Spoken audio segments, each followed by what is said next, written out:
Hey everyone, Julie Rose here from Spirit for Love. Wanted to pop on with a message that has come through pretty loudly. Your greatest turmoils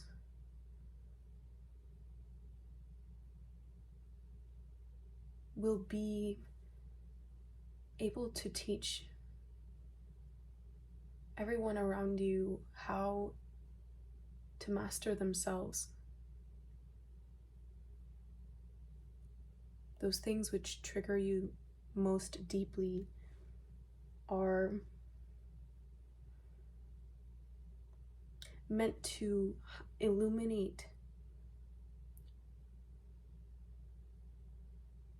not just the grip of these external energies on you, but also your ability to overcome them, your ability to observe, transmute, and release 111.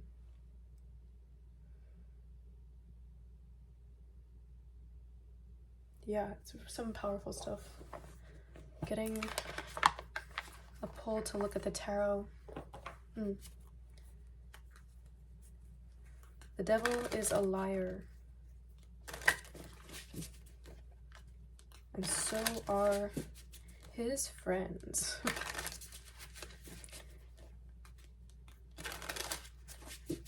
It can be those thoughts that make you afraid, that make you anxious.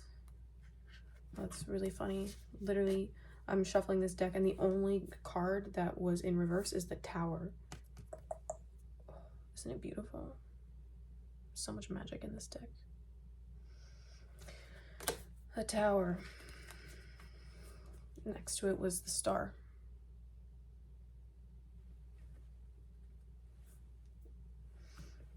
You are breaking out of lifetimes of conditioning that has kept you out of union. Okay, I just got this massive download maybe like 40 minutes ago, and it took me about 40 minutes to write regarding divine union with the twin flame and what that really means in terms of chastity and faithfulness. I'm not sure if that's what I'm going to talk about here, but we can get into that if need be. What do the cards have for us? Okay, they're like, get into it. So, what does it mean to be chaste? What does it mean, 333, to be celibate? To be celibate is not to refrain from thinking sexual thoughts or even just having physical intimacy with people. That's not, refraining from the physical act itself is not celibacy. Celibacy is a mindset. It's an intention. This intention will affect your physical body, your relationships, your thoughts, your emotional life, and your psychological well-being. The purpose of celibacy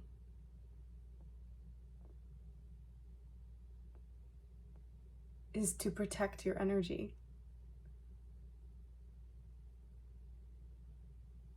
The purpose of celibacy is to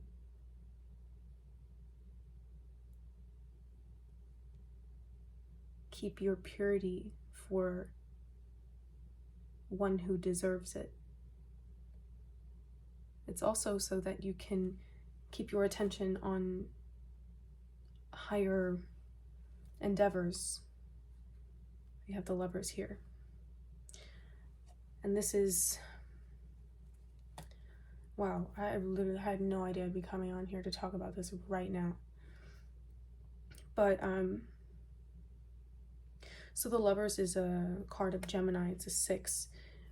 And it represents, sun is underneath it. It represents not only a choice or divine union in this circumstance, but it also is indicative of alignment with the divine.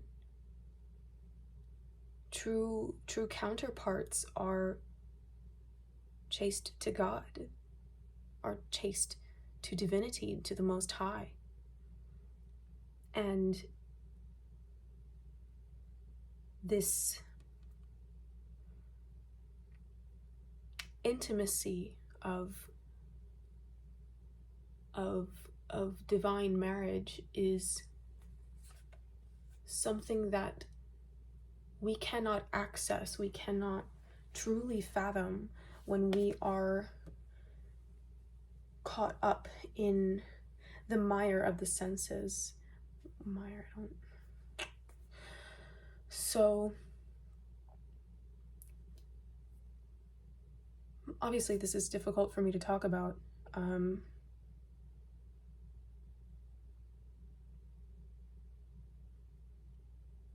Though I think anyone might have a tough time discussing this. Even those pure and chaste. It's a sensitive topic, whether we want it to be or not. Divine union is meant to be the most sacred exchange of energy that happens in addition to our relationship with God. And this sacred union is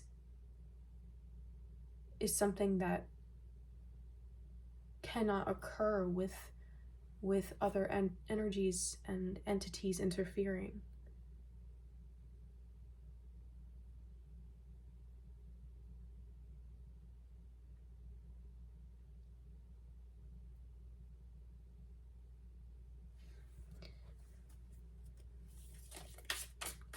I mean, what does that even mean, to love?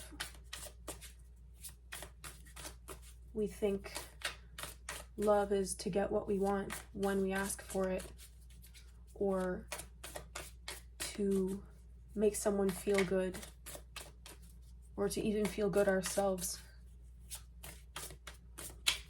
But true love is something beyond our material experience. It's beyond the experience of the gross body, and even some of the more subtle bodies. Love in its pure form is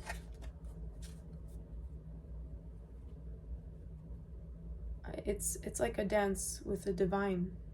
Oh, you did not just say that to me. You did not just say that to me.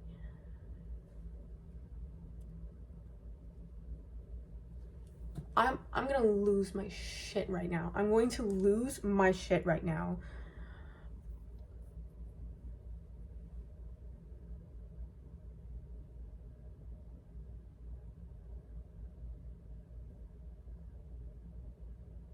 There's absolutely no way.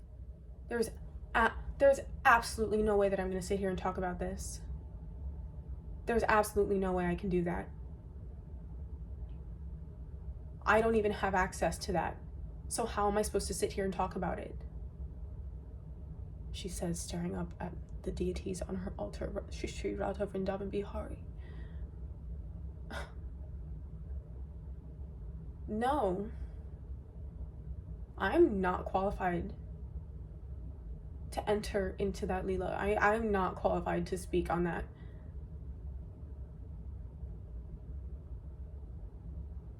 Literally.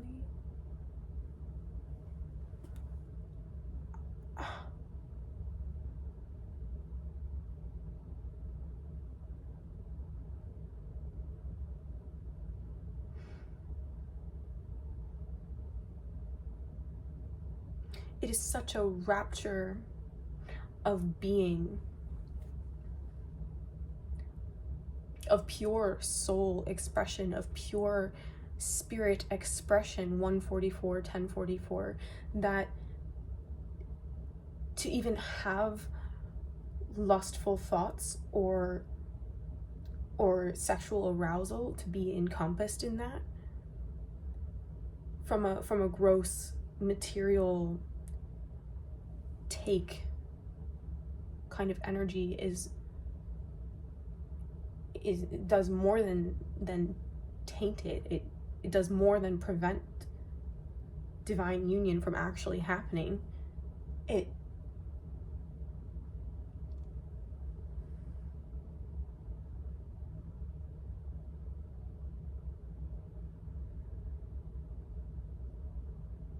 tarnishes the whole goddamn thing.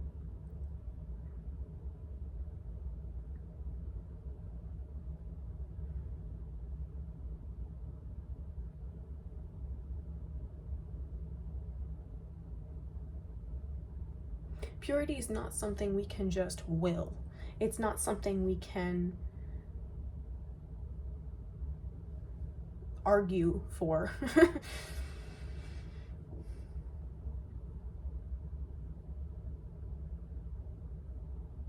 Purity is an act of grace. It is a gift.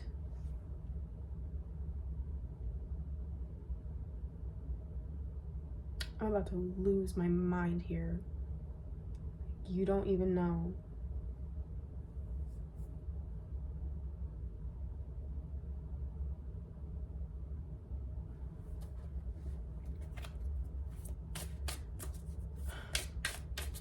This is...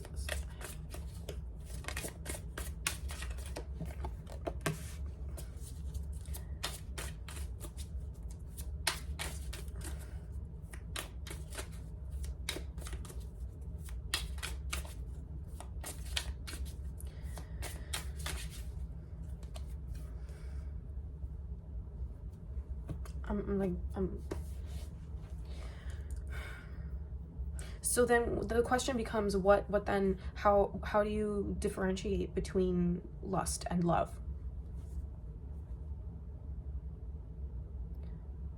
Well, lust is a perversion of love, true love. And so often our conditioning will convince us that lust is love by packaging it really nicely and saying, oh, wait, this is exactly what you've been looking for. Don't you want to feel good? You know how it goes. So that which is attractive is the soul. It is the life force that is you. Your body is just third dimensional receiver, if you will, that it enables you to engage on this dimension. Like a radio, a receiver, kind of. But it gives and receives frequency. True power is not in the physical form. True power is a quality of your soul. And I mean true power, 1444.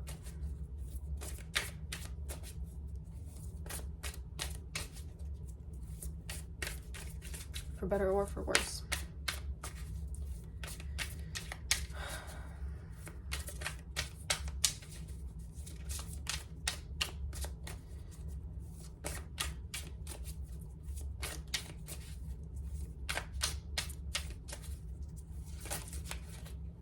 Y'all, I'm literally gonna cry.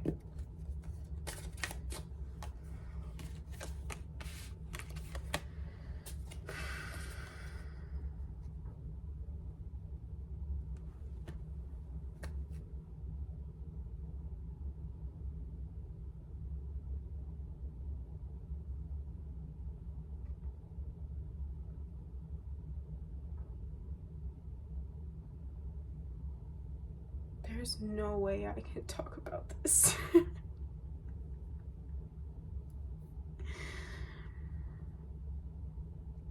My understanding and my level of consciousness is not at a point where I can accurately convey the truth of what they're asking me to speak on.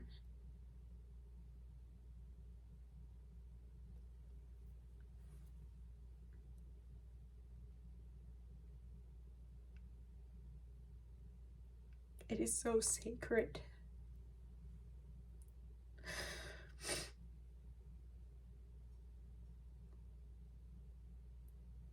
Oh, Krishna, please. Let me become your voice box.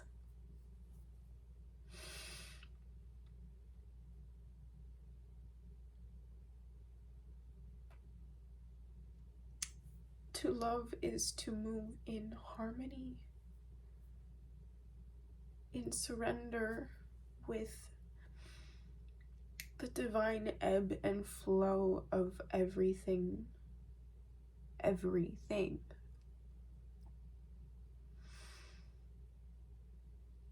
It is to lose oneself in the rhythm of it.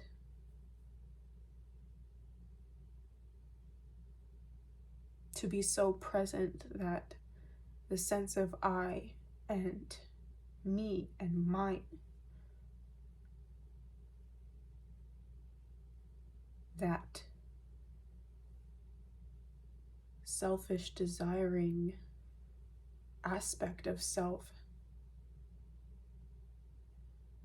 just falls away.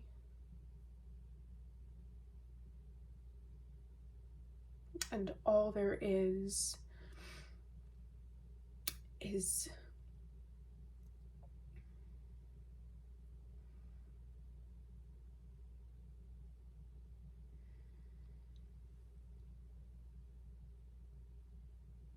I mean, it's beyond a freedom, it's beyond a liberation, it's beyond a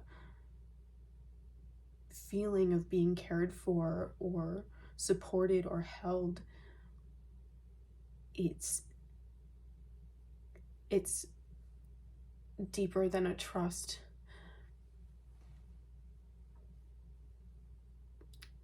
It's deeper than a trust than we can ever perceive on this plane. It's the heights of ecstasy. And I am not referring to anything even remotely something accessible through the gross and subtle bodies. And there's no substance that can emulate this. There is no intake of a physical thing that can emulate this experience, because this is absolute detachment and absolute love, and in a way submission to the divine.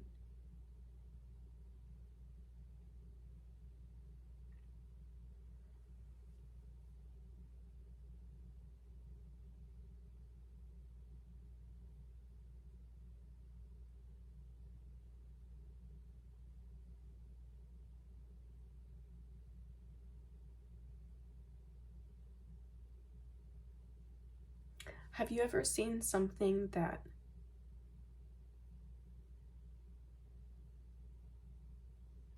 moved you so that you were stunned, you were speechless, and you had no way to articulate it, but it was bypassing all of your thought processes and resonating at some place that makes you feel, that place where you feel and can't fully convey what it is that you feel. Sometimes we experience something like this in music, or in art, or in revelation, whether that's a scientific revelation, a mathematical revelation, something where it just, everything comes together and it's like we're perceiving things from a brand new perspective, and it's like we've fallen out of time,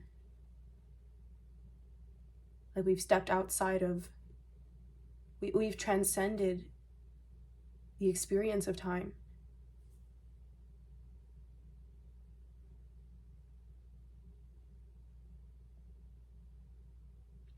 And this is not even close to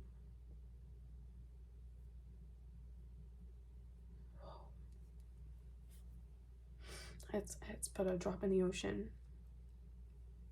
Or in the bucket. I heard bucket, so I'll say bucket.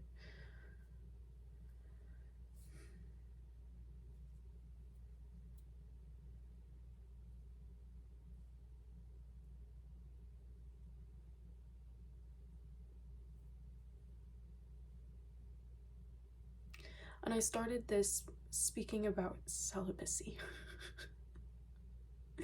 speaking about chastity.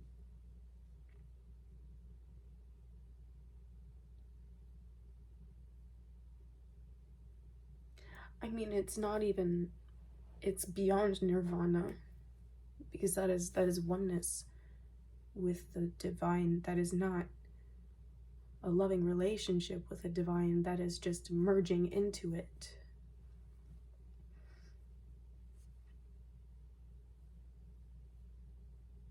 But if the highest capacity for our realization was oneness, why would we feel love? Why would we hanker for it?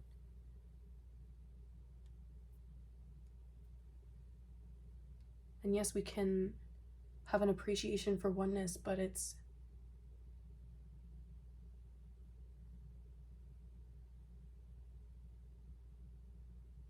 not easy to love something undefinable.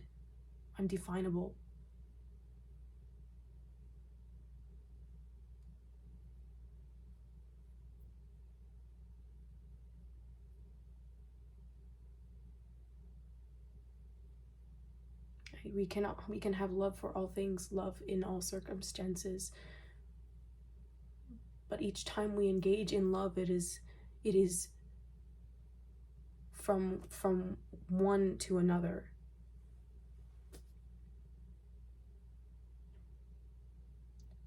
And that is relationship that never ceases.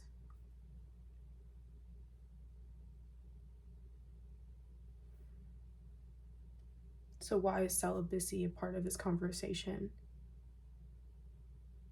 When the body and the mind programmed to follow the body is constantly distracted and hankering for quick gratification, quick satisfaction that is fleeting at best,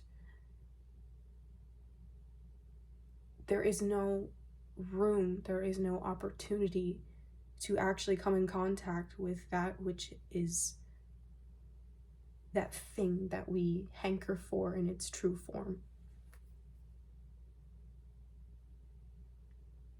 And the more we give way to these more primal desires, the more emotional damage, the more psychological damage we incur, sometimes physical.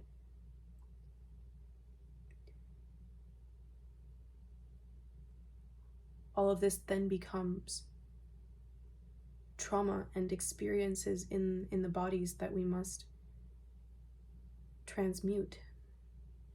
We must heal and release in order to come back into full harmony and alignment with the Most High.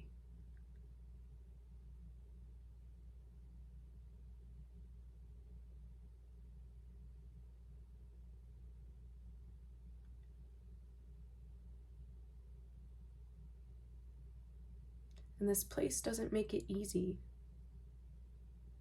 If it were easy, everyone would do it.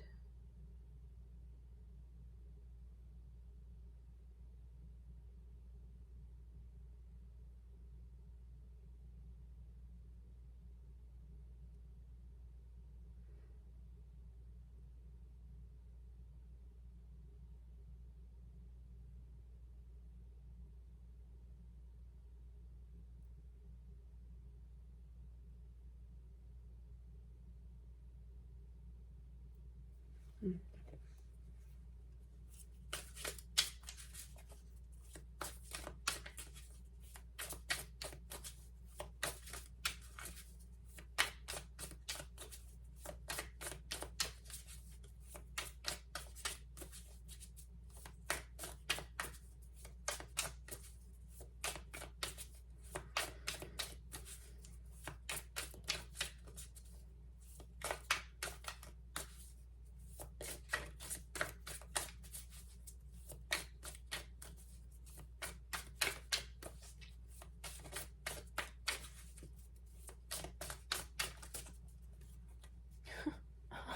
That's not funny.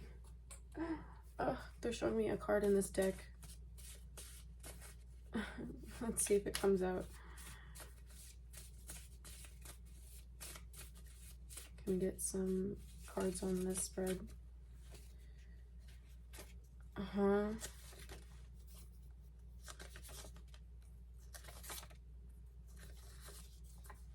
Yo, it didn't come out. It didn't come out. But these are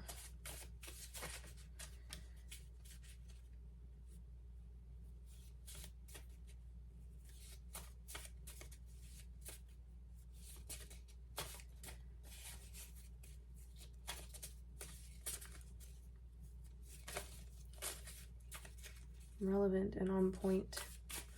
So I am now under the impression that I am speaking to divine feminines. And I mean divine feminines on the path to twin flame union. You could be noticing and assessing how your siren energy, your magnetism is influencing those around you, your relationships with masculines in particular.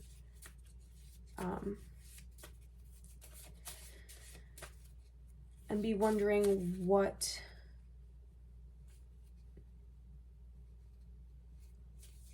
haven't you come across someone in any of these karmics that can truly see you and care for you in your divine expression, that they take their attraction to you to be merely physical and not based on your spirit, your light, your heart, that which animates your physical form. And this is bringing a lot of stuff to the surface regarding sex wounds, relationship wounds, just the things you even endeavor for in your friendships and relationships alike. Like there's an era of reassessing what self-respect really is to you, what that really looks like, because we can hear about it, we can recognize people who have self-respect, but that's mostly on an energetic level. What are their practices that truly make them self-respecting? So your standards are climbing higher and higher every freaking day. I love that for you.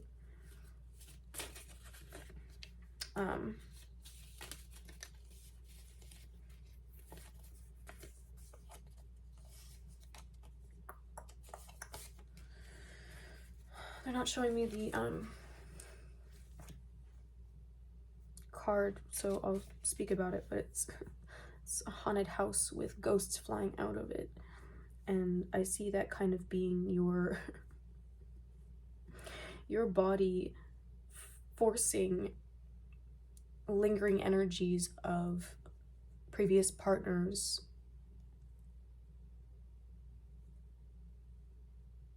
I can't remember if I finished that sentence. Forcing the energy of previous partners out of your body as you come into greater awareness of your magnetism, your siren energy, your magic, your potency. Keyword here, potency. Your potency is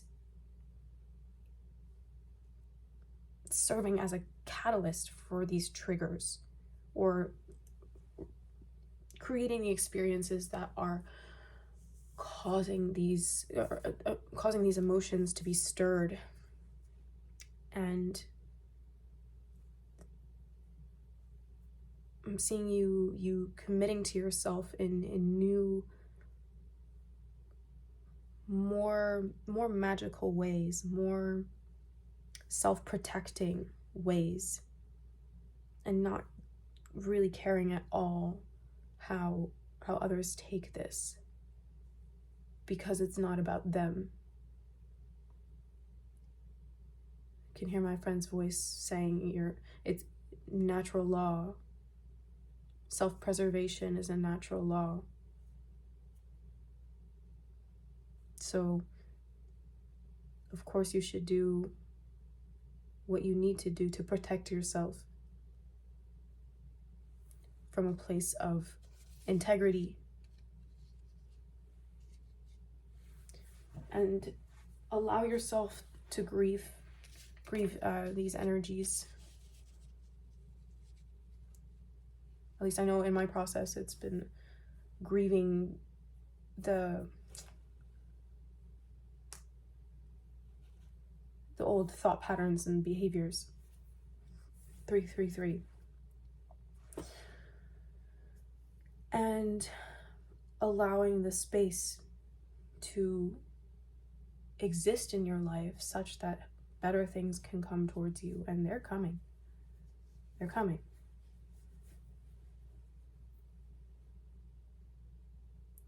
Your bounce back will be like night and day, and you are already shining so much.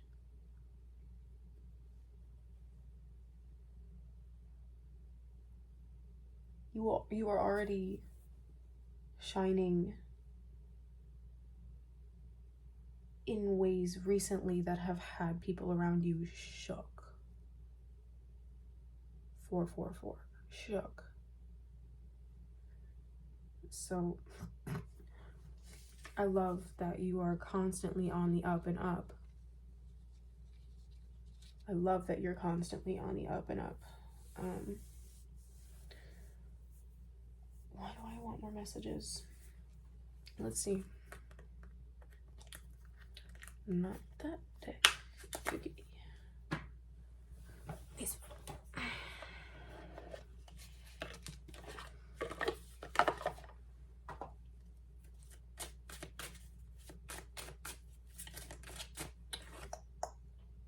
Oh, I don't know if I've ever pulled this card.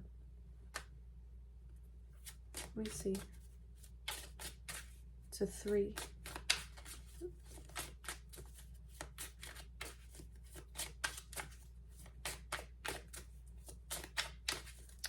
Oh.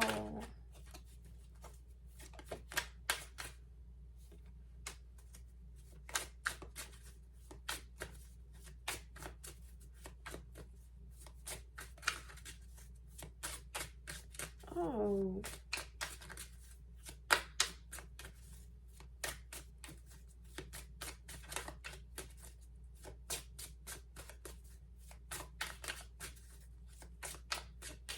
You're probably like, what? I know. I'll share in a second. I'm just waiting for either one more message.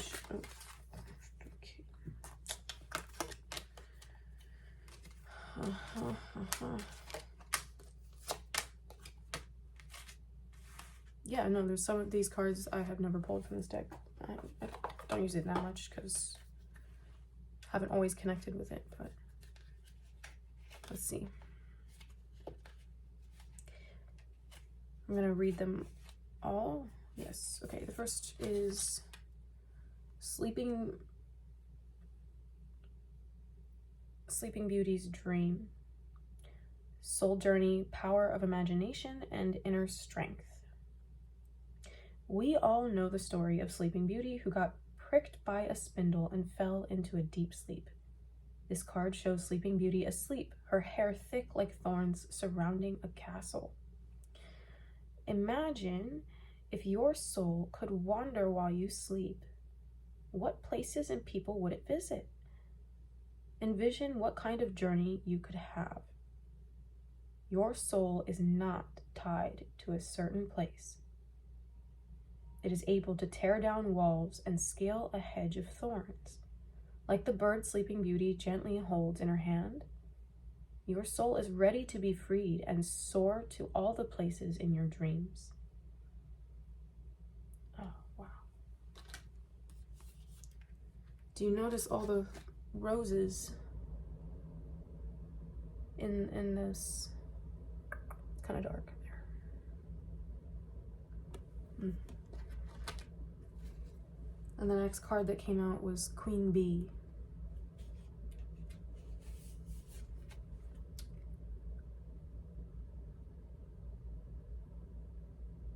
I'm hearing dream a little dream of me. That was so not the right key, but you know the song if you know the song. Queen Bee 11. Strength, growth, and motherhood. Okay, I'll get into that part of the message afterwards. Madame Queen Bee is big and strong, yet gentle and mothering. Her skirt is a flower tower, a home for bees that sustain our ecosystem. She gives strength, power, and life to her surroundings. She is Mother Nature. She is responsible for the tulips that send energy into the world and all that grows to know the beauty of each day. Her children are the children of Earth. She nurtures all of us.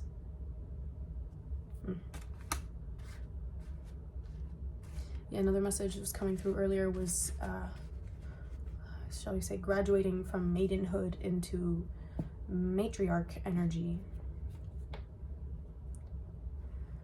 I'm going to read all of these and then we'll put them together. 44 stranded.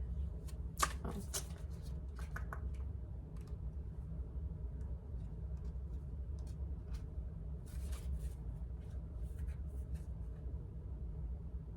You know that, y'all remember Mary-Kate and Ashley?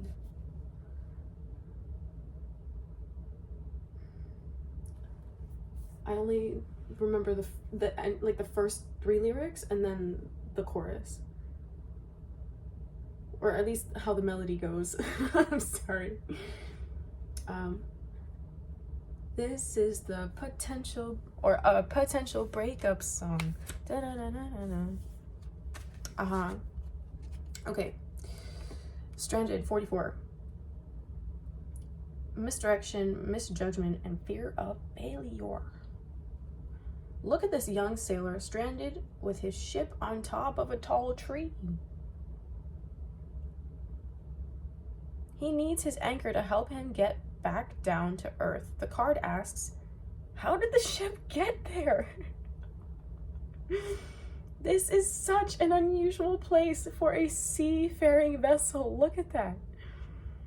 At times we feel the same. We find ourselves in situations we can't quite understand. Sometimes we feel we've made mistakes because our expectations are so high, we set ourselves up for failure. We either beat ourselves up over our performance, or we are so intimidated that we never even begin. Failure is a necessary part of success, as important to the journey as a rudder on a ship. Ooh. Oof. Yeah. These first 4 cards that I pulled, I have 5, are cards I've never pulled from this deck. 49. Keys on trees. Believe in yourself, solutions, and creativity. On the top of a winding, shiny metal tower, there is an elephant captured in a cage. Remember the tower card? That was the first one in the read. A vast jungle of giant trees and plants surrounds him, but the elephant is not distressed. There are keys hanging from the trees. If he picks one, he can open the cage and release himself into the wild. No situation is too complicated to be solved. Look in unexpected places for answers. You have the creativity to find the way out. I think I'm getting a glimpse of how this all adds up. What about you, my friends? And the last, 25, protective nest. Nurture, motherhood, protector, and incubation. So much power in this card. Belying her serene expression, this woman is hatching more than just creative thoughts. She is a mother, creator of all. The giant bird's nest on her head holds 3 eggs and an older bird already born into the world. Under her skirt, there is a glimpse of a large egg. This card symbolizes motherhood, protection of children, and how children develop under a mother's care. Be aware of how your actions or words can affect a fledgling soul.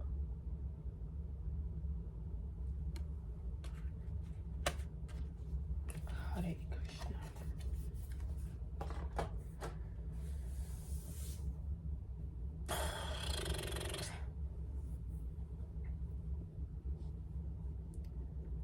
Yeah, I was getting dream a little dream of me.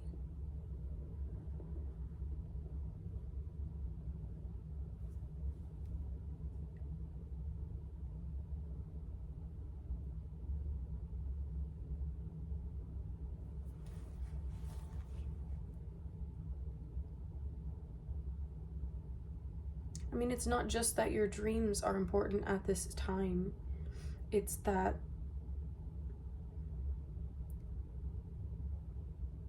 you are shifting seasons. This is a bit of a story about the shift of maidenhood to matriarchy. Yeah, maidenhood to motherhood. I like the word matriarchy for the feminine because it's more than just at least to me, it feels like more than just a nurturing creative energy. It's also leadership in that position and accepting your personal power fully. Though as someone that's not a mother, perhaps that is something also encompassed in motherhood. If that's how that resonate or how you resonate with those terms. I don't know.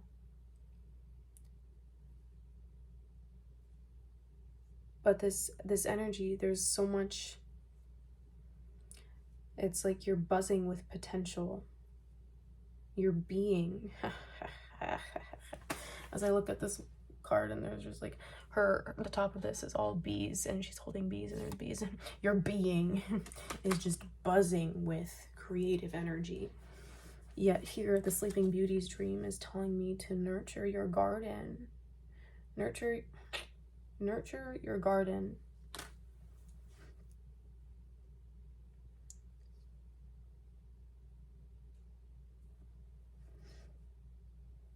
Because you're being reborn. And anything that's gone awry, you have the potential to move out of in a creative way. Like, your creativity is key at this time. I also feel such a masculine energy coming from these cards, these two that I was just holding.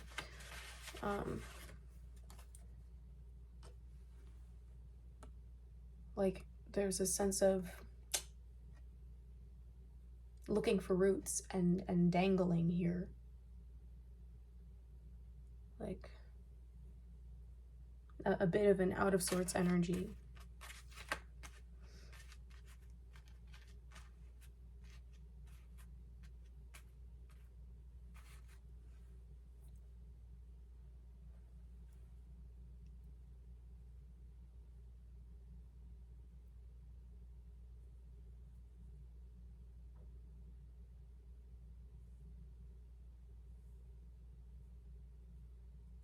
There's a call for your inner masculine energy to balance out your feminine creativity at this time.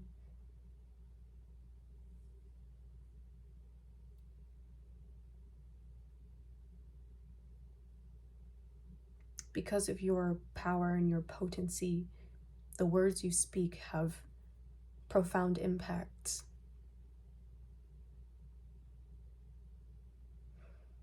So it's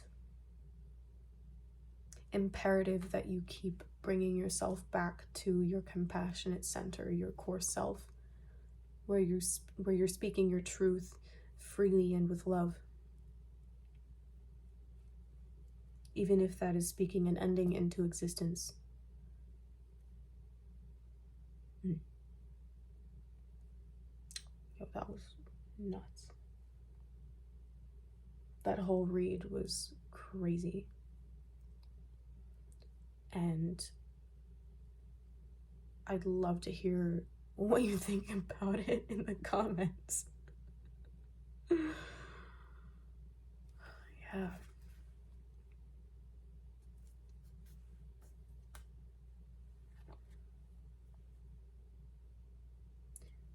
You're going to be called to do things that you never thought you would have to do, you never thought you'd have to speak or embody.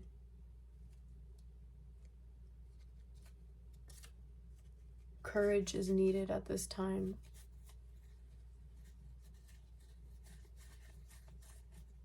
It's an energy of unearthing all of the skeletons in your closet.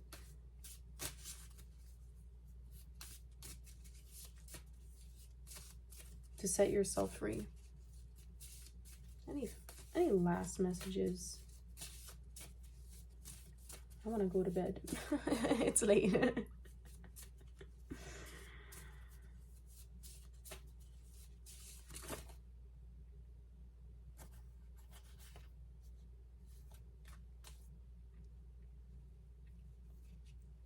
Yeah. Oh, your favorite message. Patience. Patience, please. This shift is divinely orchestrated and is designed to balance your masculine and feminine energies while birthing you into a new cycle and not only leveling you up, but solidifying your new foundations in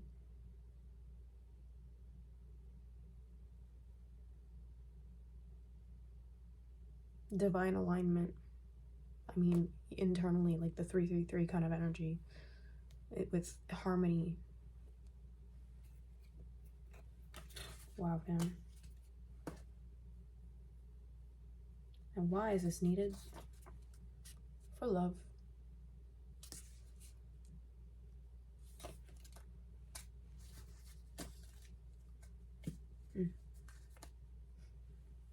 See you in the next one.